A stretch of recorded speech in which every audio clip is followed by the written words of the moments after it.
Karena dia merasa sedang lemah, merasa tak berdaya, merasa ada masalah. Itu kadang-kadang ekspresi keluarnya marah.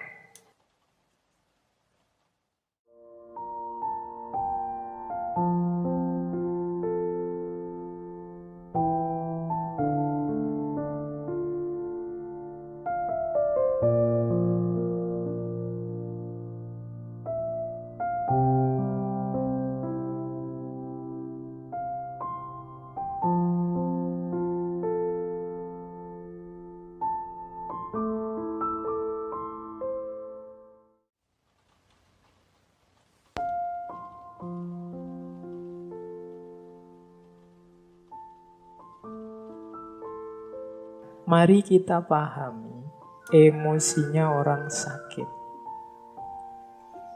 Ini kita pernah sakit, teman kita juga pernah sakit, mungkin di antara keluarga kita juga pernah sakit sehingga terpaksa kita mendampingi atau ngopeni orang sakit. Ada baiknya kita pahami respon-respon emosinya biar kita saat melayani mereka bisa lebih bisa memahami. Yang pertama, orang sakit itu biasanya ada unsur fear, takut. Jadi, dan ada juga unsur anxiety. Anxiety itu cemas. Ini ada beda ya antara fear dan anxiety. Fear itu takut, anxiety itu cemas. Takut itu terhadap sesuatu yang nyata di depan kita. Itu takut. Kalau anxiety, cemas itu terhadap sesuatu yang mungkin terjadi di masa depan. Makanya ada penyakit yang namanya gejala kecemasan. Gejala kecemasan ini semacam psikosomatis. Orang-orang yang cemas. Sakit cemas ini mungkin orang yang misalnya ya kita habis layat ada tetangga kita meninggal karena misalnya serangan jantung atau kena stroke. Nah itu kalau kita terpengaruh oleh tetangga kita yang meninggal itu kadang-kadang memunculkan kecemasan. Mungkin nanti waktu pulang, dada kita berdebar-debar sedikit saja. Kita sudah panik. Wah ini jangan-jangan kena jantung ini. Kepala kita pusing sedikit saja kita. Wah jangan-jangan ini stroke ini. Itu kalau ke dokter dicek tidak ada apa-apa sebenarnya. Tapi kita merasa kayak orang kena serangan jantung. Nah itu kalau di kajian kedokteran termasuk psikosomatis sering disebut anxiety disorder. Jadi gangguan kecemasan. Bisa jadi penyakit. Meskipun awalnya hanya cemas. Kadang-kadang ini tidak cuma karena tetangga meninggal, karena kita rajin baca-baca tentang kesehatan. Ada apa sedikit di tubuh kita takut. Kaki kita kesemutan sedikit saja. Waduh, ini jangan-jangan gejala stroke ini kok kesemutan. Kemudian apalah dan seterusnya. Itu namanya anxiety. Cemas tentang apa yang terjadi yang akan datang. Kalau kita punya tetangga, punya teman sedang sakit, jangan ditakut-takuti biar dia tidak cemas. Jadi fear itu kalau sakit tentang sesuatu yang nyata, spesifik. Mas, nanti sampean diinjeksi, rasanya agak sakit sedikit ya, karena itu kan jarum ditusukkan. Terus, waduh, takut saya dok, itu takut. Jelas yang ditakuti apa, tentang apa. Kalau anxiety tadi tidak jelas. Biasanya terjadi, jangan-jangan nanti ini, jangan-jangan nanti itu. Itu kan tidak jelas. Kalau takut jarum tadi kan jelas. Itu bedanya fear sama anxiety. Aku kok muntah terus ya? Aku takut nanti dehidrasi ini. Itu fear. Kalau anxiety itu seperti tadi, tidak jelas. Itu tadi mau takut apa? Cemas yang tidak ada alasannya. Nah, itu anxiety. Orang sakit itu pasti ada fear, ada anxiety. Kita yang mendampingi, yang harus membesarkan hatinya, menenangkannya kalau memang sedang fear atau anxiety. Kemudian yang ketiga, orang sakit ya karena banyak keterbatasan, kelemahan, biasanya over dependence. Kalau dependent pasti ya tergantung sama orang lain, makan minta disuap, kadang ke kamar mandi harus dituntun, ditemani, itu dependent. Ada kalanya sampai ke over dependent. Over dependent itu ketergantungan. Ya bahasa lugasnya jadi manja. Jadi apa-apa pingin dilayani, mentang-mentang sedang sakit. Nah ini dimaklumi karena itu respon emosinya orang sakit. Kita yang harus mengelola. Kadang-kadang memang ingin dimanja, ya kita layani secukupnya. Jangan sampai nanti ketergantungannya jadi akut, jadi menyusahkan setelah dia nanti sembuh. Tapi selama dia sakit, ya memang harus dilayani. Jadi, pokoknya kita yang sedang mendampingi saudara-saudara kita yang sedang sakit, ya memang dituntut kesabaran. Kadang-kadang juga ketegasan biar tidak over dependence. Serba ketergantungan. Kayak kita zaman sakit kecil dulu, kadang-kadang kan kita ngerti kalau kita sakit itu apa-apa yang kita minta dituruti sama orang tua. Sehingga waktu sakit biasanya kita manjanya luar biasa. Kita minta semua yang waktu sehat kita inginkan dan kemungkinan tidak dituruti. Kita mintanya waktu sakit. Atau jangan-jangan kita pura-pura sakit biar dituruti kalau minta sesuatu. Nah itu harus hati-hati dengan respon emosi. Orang tua pasti ngerti lah cara membaca kita, bagaimana merespon kemanjaan kita waktu sakit. Itu over dependence. Ada juga respon emosinya orang sakit, yaitu marah dan hostility. Hostile itu benci. Orang sakit itu biasanya marah-marah karena dia merasa sedang lemah, merasa tak berdaya, merasa ada masalah. Itu kadang-kadang ekspresi keluarnya marah. Nyambung sama bawahnya itu rewel. Nah ya, saya tidak tahu bahasa Inggris rewel itu apa, ya tak tulis rewel aja di situ. Marah dan rewel.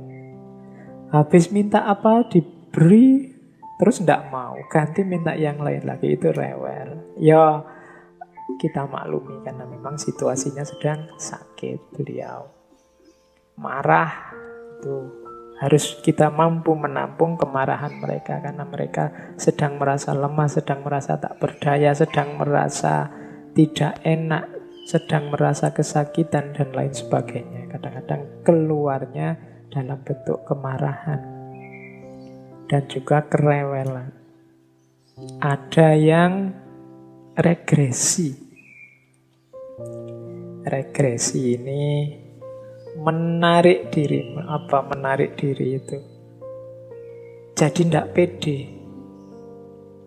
Merasa dirinya tidak berguna. Merasa dirinya tidak penting lagi. Merasa dirinya sudah mau mati. Itu biasanya terus dia menarik diri. Diajak ngomong tidak mau. Ada tamu ingin ketemu, dia tidak mau. Pokoknya regresi, dia ingin menarik diri, merasa dirinya tidak penting, merasa dirinya tidak ada gunanya, itu regresi. Kitalah yang mendampingi mereka, yang membersamai mereka, harus sabar, kemudian menyingkirkan semua hal-hal negatif yang ada di pikiran mereka. Ya harus pelan-pelan, karena memang kondisinya sedang sakit.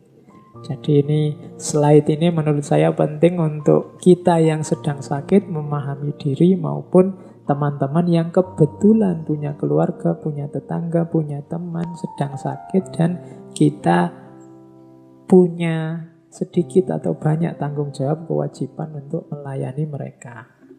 Bagi yang sedang sakit mungkin jadi bahan refleksi bahwa dalam dirimu yang sakit kadang-kadang muncul emosi, ketakutan, muncul kecemasan, muncul kemanjaan, kerewelan, kemarahan. ayo dimaklumi, syukur-syukur bisa diatasi sehingga tidak sangat menyusahkan orang yang melayani kita. Jadi ini pentingnya kita memahami emosi-emosi orang yang sedang sakit. Yang terakhir, kalau yang terakhir ini positif. Harapan. Ada orang sakit itu yang memang cara berpikirnya positif. Dia penuh harapan, insya Allah nanti sembuh. Kalau sudah sembuh, nanti bisa kembali seperti sedia kala. Tidak lama lagi pasti sembuh, pasti ada obatnya. Ini harapan. Kalau orang yang si sakit ini sudah mampu mengembangkan cara berpikir positif, penuh harapan, kita yang mendampingi tinggal membantu, menguatkan, menghidupkan terus agar harapan ini tetap ada. Jadi inilah situasi emosional orang yang sedang sakit. Oke, seperti saya bilang tadi ya, sakit itu bukan aib. Tapi sakit itu sesuatu yang manusiawi yang menimpa kita sebagai manusia yang punya titik-titik lemah. Saya lanjutkan. Ada teori tentang proses adaptasi orang-orang yang mengalami musibah seperti sakit ini. Ini penting bagi kita yang sakit atau yang sedang mendampingi orang sakit.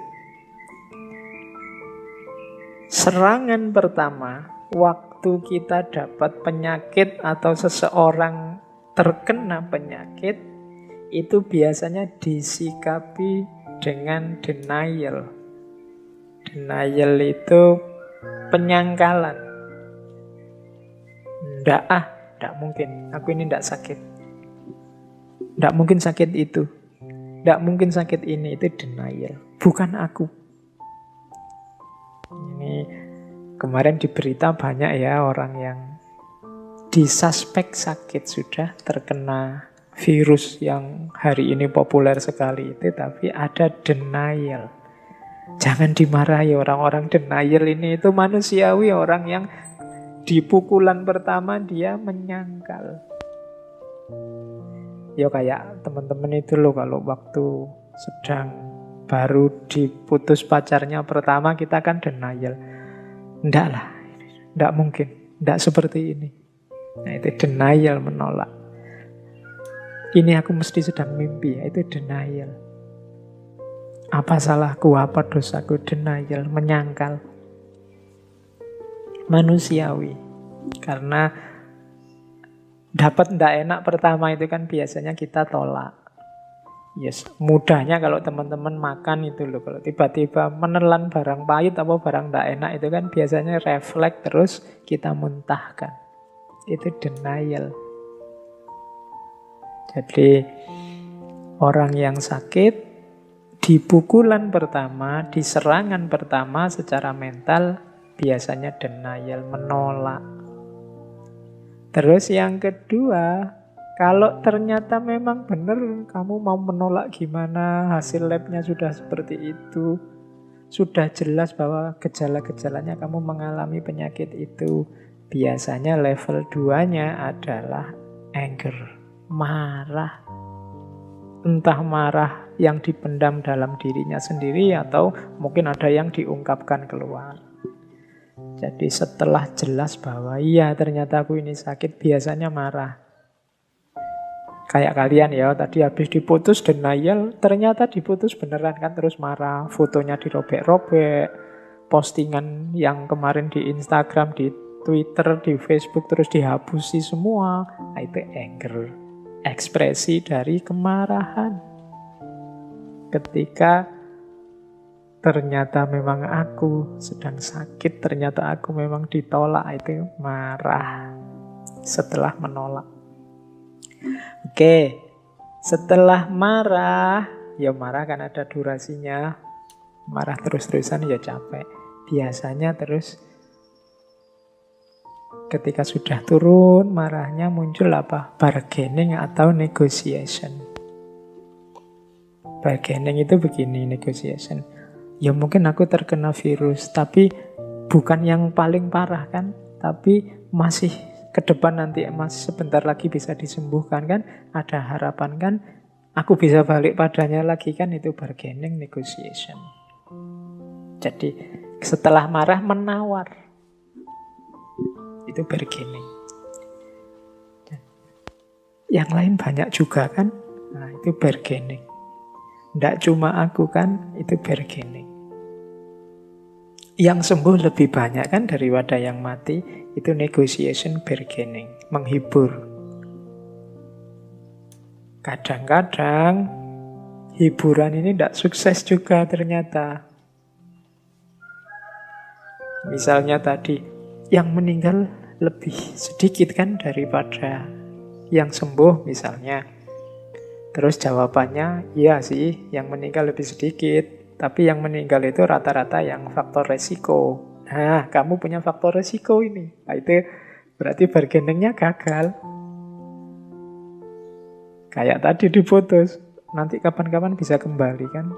Iya sih bisa kembali, tapi dia mau kawin ini langsung. Jadi seandainya kembali besok ya sudah janda. Wah itu hancur sudah kan, ambiar kamu. Bargainingnya gagal sudah.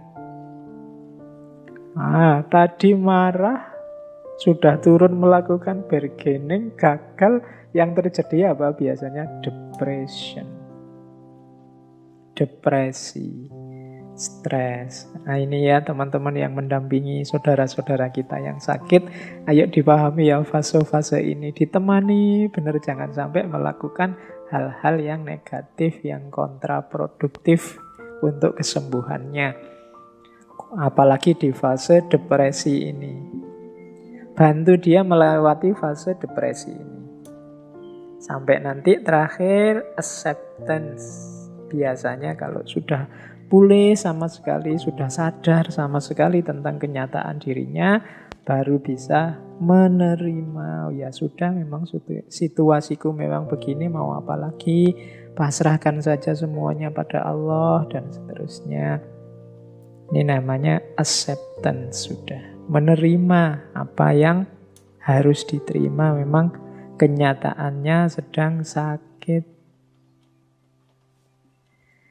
Jadi ini penting untuk yang sedang sakit memahami dirinya, atau yang melayani, mendampingi saudara-saudara kita yang sakit.